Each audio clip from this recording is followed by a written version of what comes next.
Olá, muito boa tarde a todos vocês que estão ligados na Rádio Imperatriz, a rádio que contagia. Está entrando no ar o Jornal da Imperatriz. O Jornal da Imperatriz tem o apoio aqui do escritório imobiliário Rubens Silves. Quer vender, comprar, alugar? É com o escritório imobiliário Rubens Silves. Destaque do Jornal da Imperatriz nesse dia 16 de janeiro de 2025. Carreta tromba com outra carreta na BR-040 e motorista fica preso à ferragem na manhã dessa quinta-feira. Chuva forte provoca deslizamento em rodovias do estado de Minas Gerais. É a Rádio Imperatriz, é a rádio que contagia.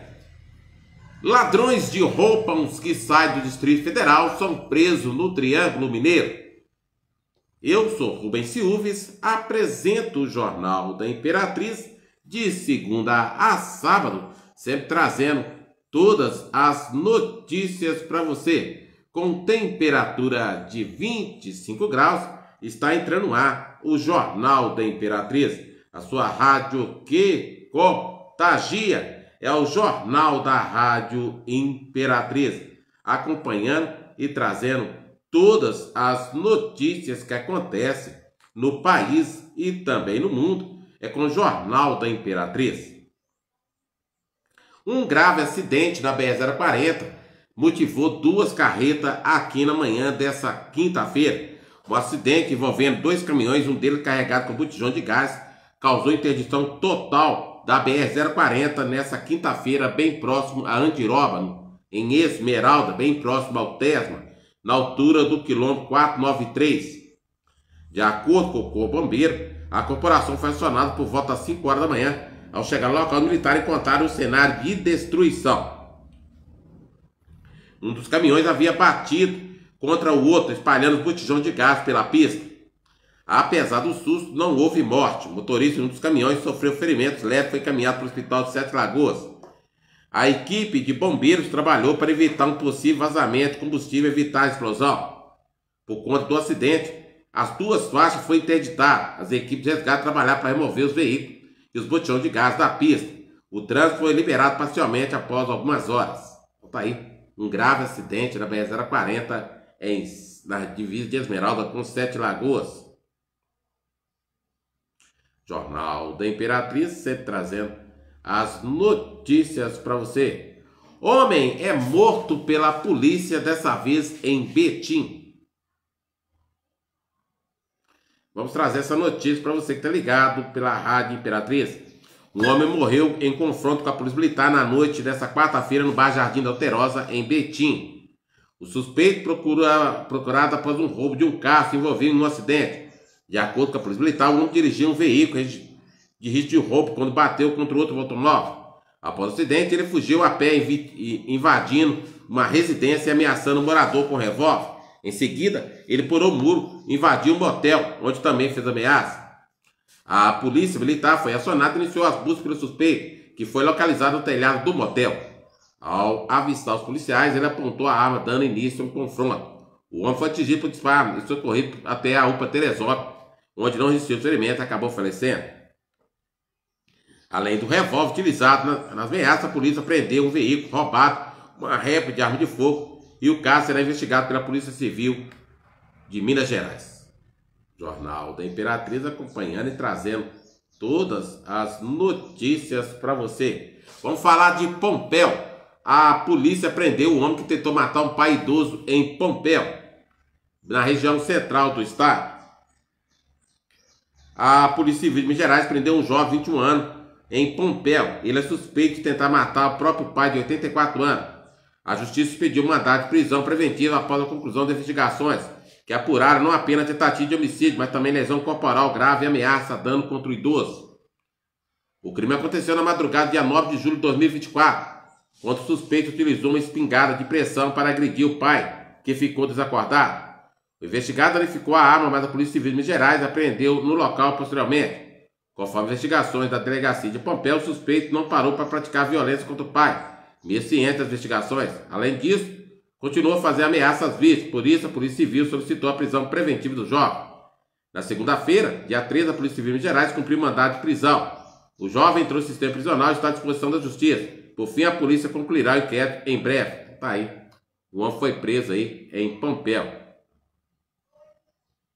Jornal da Imperatriz, sempre trazendo as notícias para você. É com o Jornal da Rádio Imperatriz.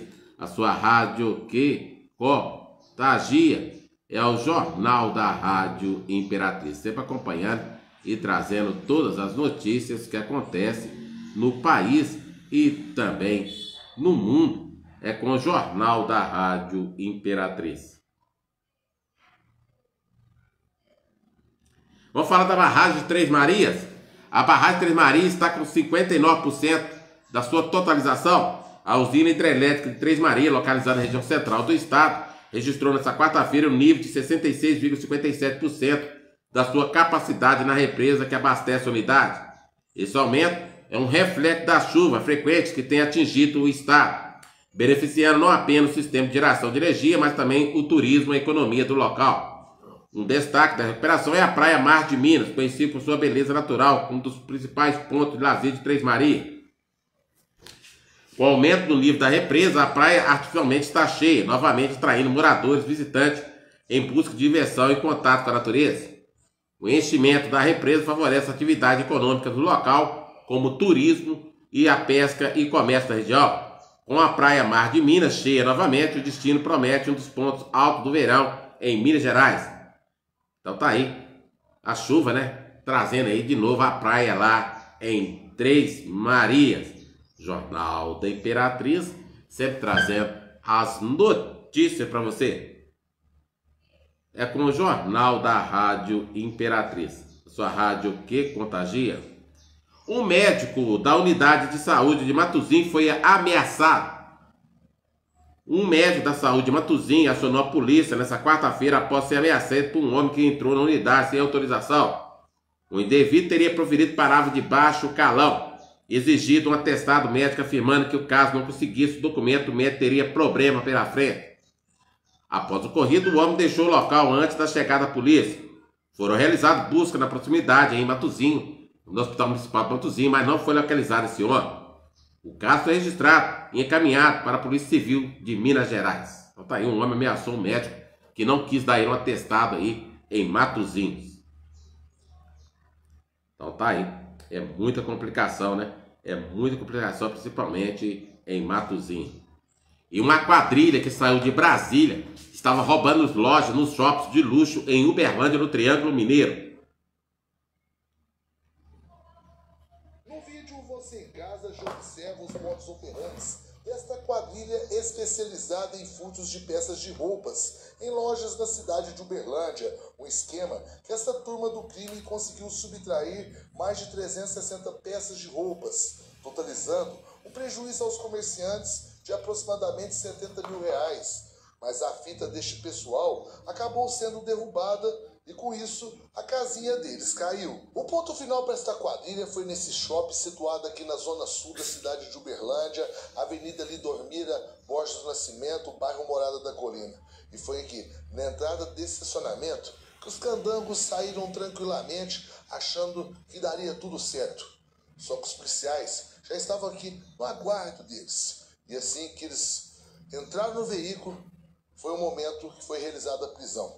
E no interior do carro, utilizado por este bando, estavam as mercadorias, furtadas em um shopping no bairro Tibério e nesse aqui, na Zona Sul, com a prisão em flagrante dos dois homens, com idades entre 22 e 31 anos, e das mulheres, com idades entre 21, 34 e 37 anos, a Polícia Civil pôde desvendar os modus operandi dessa turma, que colocava as mulheres para escolher as roupas e distrair os funcionários das lojas, enquanto os dois homens, sendo que um buscava as peças em uma mochila contendo um material para burlar o sistema de saída da loja, sendo que o outro ficava no carro, do lado de fora dos shoppings, só aguardando a quadrilha para atuar novamente. De acordo com os investigadores da Polícia Civil, não é a primeira vez que essa turma de Brasília, no Distrito Federal, atua aqui na cidade de Uberlândia, até porque tem registros da prática desse mesmo crime na cidade no período de outubro e dezembro do ano passado. Nas imagens, após a operação que resultou na prisão de 5 pessoas, você em casa já pode ver as peças de roupas recuperadas pelos policiais.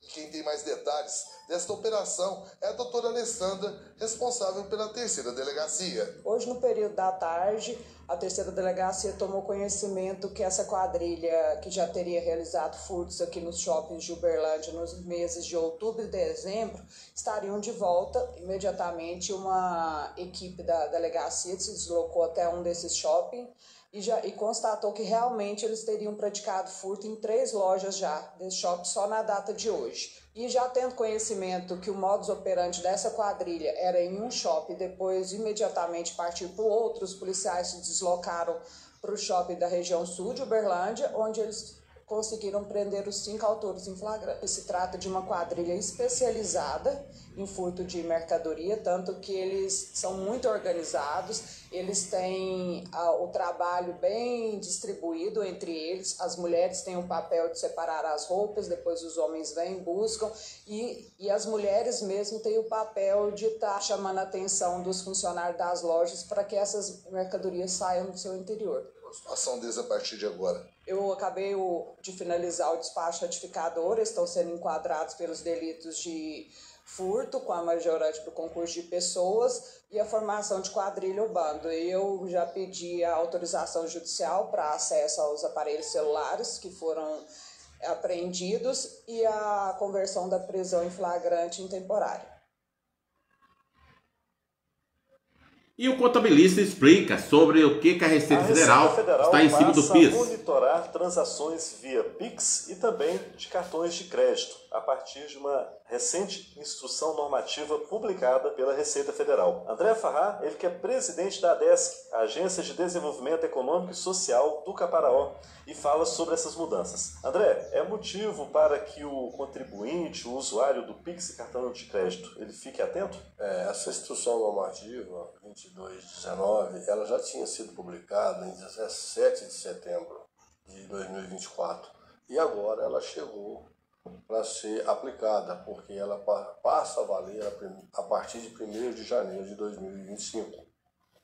Com isso, os clientes, os contribuintes que fizerem movimentação na pessoa física acima de R$5.000, nas pessoas jurídicas acima de R$15.000 por mês, estarão sujeitos a cruzamento de dados feito pela Receita Federal. Nesse caso, o cliente, o contribuinte, ele deve ter algum procedimento de informar a Receita sobre essas transações? Essa é uma pergunta muito boa, nós temos que explicar e deixar bem claro isso. A pessoa comum, o cliente, o consumidor, ele não tem que fazer nada. Isso é uma informação do setor financeiro, são os bancos que farão.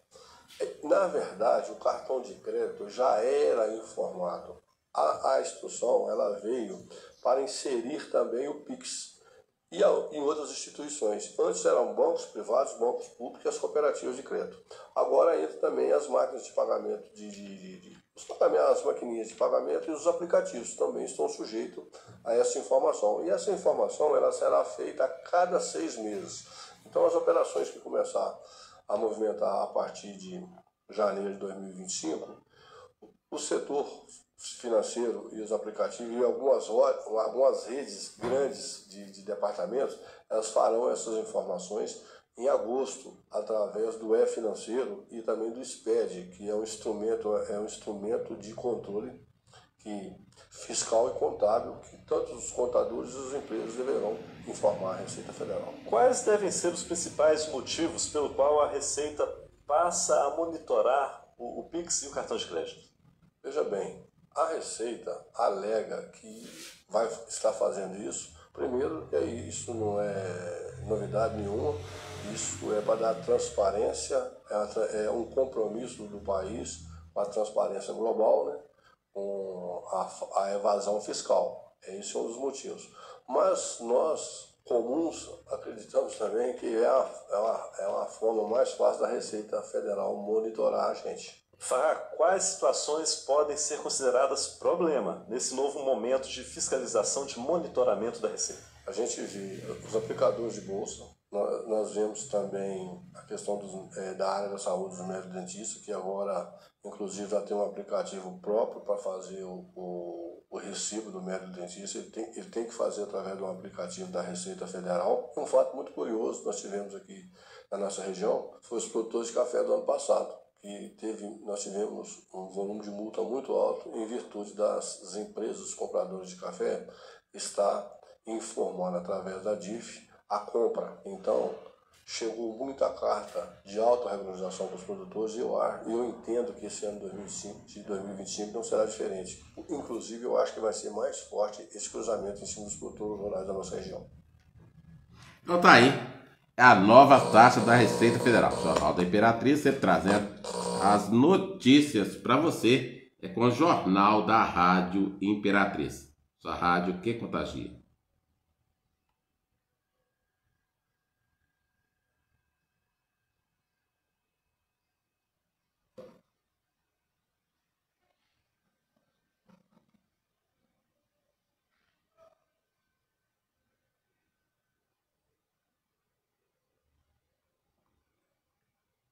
É a Rádio Imperatriz, é a rádio que contagia, é a Rádio Imperatriz de Ribeirão das Neves, trazendo tudo aí para você que tá ligado na Rádio de Ribeirão das Neves, é a Rádio Imperatriz, sempre acompanhando e trazendo aí as notícias que acontecem no país e também no mundo, é com o Jornal da Rádio Imperatriz. Vamos trazer também agora, né? Vamos trazer o padre Ezequiel Dalpozo. É muito interessante as lições que o bambu nos traz.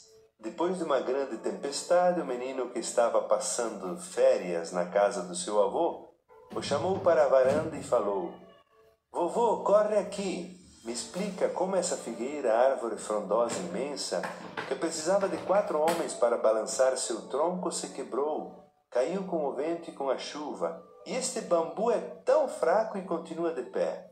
"Filho, o bambu permanece em pé porque teve a humildade de se curvar na hora da tempestade. A figueira quis enfrentar o vento. O bambu nos ensina 7 coisas. Se você tiver a grandeza e humildade dele, vai experimentar o triunfo da paz em seu coração. As 7 verdades são as seguintes. A primeira verdade que o bambu nos ensina é a mais importante, é a humildade diante dos problemas e das dificuldades. Eu não me curvo diante do problema e da dificuldade, mas diante daquele, o único príncipe da paz, aquele que me chama, que é o Senhor. A primeira verdade que o bambu nos ensina e a mais importante é a humildade diante dos problemas e das dificuldades. Eu não me curvo diante do problema e da dificuldade, mas diante daquele único, o príncipe da paz, aquele que me chama, que é o Senhor. A segunda verdade do bambu é criar raízes profundas. É muito difícil arrancar um bambu, pois o que ele tem para cima, ele tem para baixo também. Você precisa aprofundar a cada dia suas raízes em Deus. A terceira verdade. Você já viu um pé de bambu sozinho? Apenas quando é novo, mas antes de crescer ele permite que nasça outros a seu lado. Como no cooperativismo, sabe que vai precisar deles. Eles estão sempre grudados uns nos outros, tanto que de longe parecem como uma árvore só. Às vezes tentamos arrancar um bambu lá de dentro, cortamos e não conseguimos. Os animais mais frágeis vivem em bandos, para que desse modo se livrem dos predadores. A quarta verdade que o bambu nos ensina é não criar galhos. Como tem a meta do alto e vivem em moita comunidade, o bambu não se permite criar galhos. Nós perdemos muito tempo na vida tentando proteger nossos galhos, coisas insignificantes, que damos um valor inestimável. Para ganhar é preciso perder tudo aquilo que nos impede de subirmos suavemente. A quinta verdade do bambu é que o bambu é cheio de nós e não de eus. Como ele é oco, sabe que se crescesse sem nós seria muito fraco. Os nós são os problemas e as dificuldades que superamos. Os nós são as pessoas que nos ajudam, aqueles que estão próximos e acabam sendo força nos momentos difíceis. Não devemos pedir a Deus que nos afaste dos problemas e dos sofrimentos. Eles são nossos melhores professores se soubermos aprender com eles. A sexta verdade é que o bambu é oco, vazio de si mesmo. Enquanto não nos esvaziarmos de tudo aquilo que nos preenche, que rouba nosso tempo, que tira nossa paz, não seremos felizes. Ser oco significa estar pronto para ser cheio do Espírito Santo. E a sétima e última verdade que o bambu dá é que ele só cresce para o alto. Ele busca as coisas do alto. E essa é a sua meta. Por isso, caros ouvintes, busquemos as coisas do alto. Um forte abraço para você. Deus te abençoe em nome do Pai, do Filho e do Espírito Santo. Amém. Despertai para o amor. Uma palavra diária de sentido. Padre Ezequiel Dalpozo. Vamos falar do Vaticano, vamos falar do Papa Francisco, né? O Papa Francisco, na audiência geral, ao sacerdote da Argentina em Roma, nossa vocação não é um apêndice para outros fins. Em audiência com a delegação do Colégio Sacerdotal Argentino de Roma, Papa Francisco, nessa quarta-feira, entregou a saudação em espanhol, que reforçava a importância da preparação para enfrentar a árdua batalha do Evangelho através do legado da cura. Então vamos trazer o Papa Francisco falando sobre isso. Não preciso dizer a vocês que estou com vontade de uma carne assada, brincou o Papa Francisco ao saudar, nesta quinta-feira, uma delegação do Colégio Sacerdotal Argentino de Roma, recebida em audiência no Vaticano. O pontífice, justificando sua ausência na missa e no jantar com o grupo, comentou em mensagem entregue em espanhol que, como é sabido, ser pastor nos coloca às vezes na frente e às vezes atrás, segundo os desígnios de quem é Senhor de nossas vidas. Porém, para não esquecer dos cheiros de nossa terra, continuou ele, a saudação aos representantes do Colégio Pontifício foi direcionada pela alma sacerdotal de José Gabriel del Rosario Brochero, um cura viejo, que se dedicou aos pobres na Argentina e foi canonizado pelo próprio Papa Francisco em 16 de outubro de 2016, tornando-se o primeiro santo que nasceu e morreu naquele país. Para os amigos do sacerdote, continuou o pontífice, Brochero não podia ser outra coisa senão um sacerdote, já que se doava totalmente ao próximo, gastando-se e consumindo-se pelo Evangelho. Devemos assumir com firmeza essa identidade sacerdotal, permearmos do fato de que nossa vocação não é um apêndice, um meio para outros fins, ainda que piedosos, como salvar a nós mesmos. Absolutamente não. A vocação é o projeto de Deus em nossas vidas, o que Deus vê em nós, o que move seu olhar de amor. Eu ousaria dizer que, de certa forma, é o amor que Ele tem por nós, e é nisso que Ele enraiza nossa verdadeira essência. O Colégio Pontifício, que procura ajudar na formação permanente dos sacerdotes argentinos quando estão em Roma para estudar, deve prepará-los para enfrentar a árdua batalha do Evangelho, mas também para abraçar a carreira eclesiástica. Francisco não gosta de usar essa expressão, mas Brochero a traduz como trabalhar pelo bem do próximo e lutar com os inimigos da alma, ao cuidar da vida interior, manter o fogo aceso, com muita humildade, deitados, porque em pé, em nosso orgulho, somos mais vulneráveis. O Papa Francisco ainda trouxe na saudação outras observações importantes de Brochero. Primeiro, sobre a fraternidade sacerdotal, que deve ser feita primeiro com o bispo e depois com os irmãos sacerdotes. E por fim, e como não poderia deixar de ser, finalizou o pontífice, o cura viejo nunca tentava negligenciar a Eucaristia. Por mais árdua que fosse sua tarefa, um sacrificado respeito pelo mistério que, longe de imposições, penetrava mais do que 1000 palavras de eloquência entediante. Aí tá o Papa Francisco, né? O Papa Francisco falando aí, então, desse momento na igreja. E o ministro Alexandre de Moraes negou pedido do ex-presidente da República, Jair Bolsonaro, para ir na posse de Donald Trump nos Estados Unidos. O ex-presidente havia pedido autorização para ir aos Estados Unidos, mas o passaporte dele foi de novo travado. O ministro Alexandre de Moraes, do Supremo Tribunal Federal, rejeitou o pedido de devolução do passaporte do ex-presidente Jair Bolsonaro e da sua esposa. O militar havia pedido autorização para ir aos Estados Unidos para participar da posse do presidente eleito Donald Trump. Trata-se de quarta vez que a corte nega o pedido de Jair Messias Bolsonaro e sua família. O convite para a participação de Bolsonaro na posse de Donald Trump foi enviado por e-mail, dia 9 de janeiro. Uma cópia do documento foi anexado ao pedido endereçado a Alexandre de Moraes. Além da posse do presidente dos Estados Unidos, o brasileiro foi convidado para um baile oficial hispânico. Também foi negado. Moraes, os advogados disseram que Bolsonaro tinha o compromisso de cumprir medidas cautelares impostas a ele e se comprometer a seguir as condições que o Supremo Tribunal Federal entendeu que ele tinha que seguir. Então tá aí.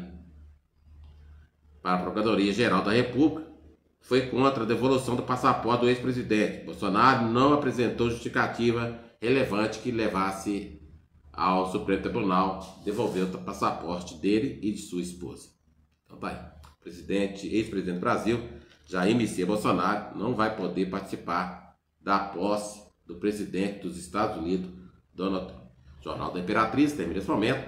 Agradecendo a todos vocês pela preferência, meu muito obrigado. Continue com a programação da Rádio Imperatriz, sua rádio que contagia.